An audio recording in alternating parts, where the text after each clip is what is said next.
I'm Merrick Garland. I'm the Chief Judge of the U.S. Court of Appeals for the District of Columbia Circuit. It's a position I've had for about 18 years. I'm married to Lynn Rosenman Garland.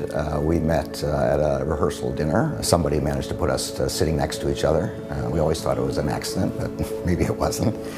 She is the most honest, straightforward person you can imagine. We have two spectacular daughters. They are both very much like her, very athletic, very smart in math and science. They're better at virtually all sports than I am.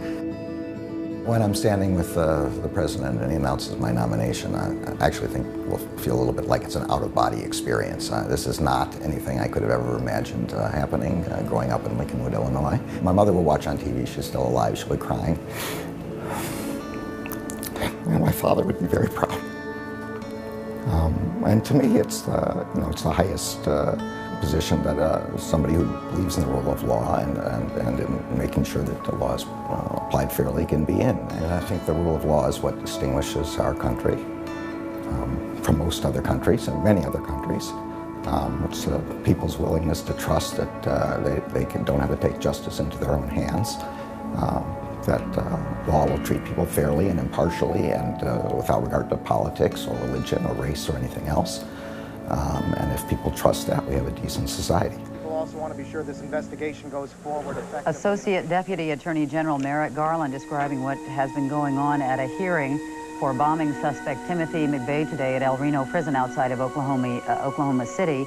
On April 19th, 1995, Timothy McVeigh blew up a Ryder truck right in front of the Murrah building, which is a federal building in Oklahoma City. I was given one evening to pack and say goodbye to my 3- and 5-year-old daughters and my wife. And we began from there trying to find out who had blown up the building and where the Ryder truck was from. And maybe a core reason that I have this deep feeling about the rule of law. That on the one hand, we have to make sure that people don't settle their differences violently. On the other hand, to make sure that there's a justice system that works and follows the Constitution and that resolves the issues in an appropriate way. And I think that's what judges are supposed to do. Make sure that they're faithful to the Constitution, faithful to the law, and have the people's trust that if they come before a judge, they'll get an honest hearing, and the case will be resolved on the law and not on some extraneous factor like politics or religion or race or anything else.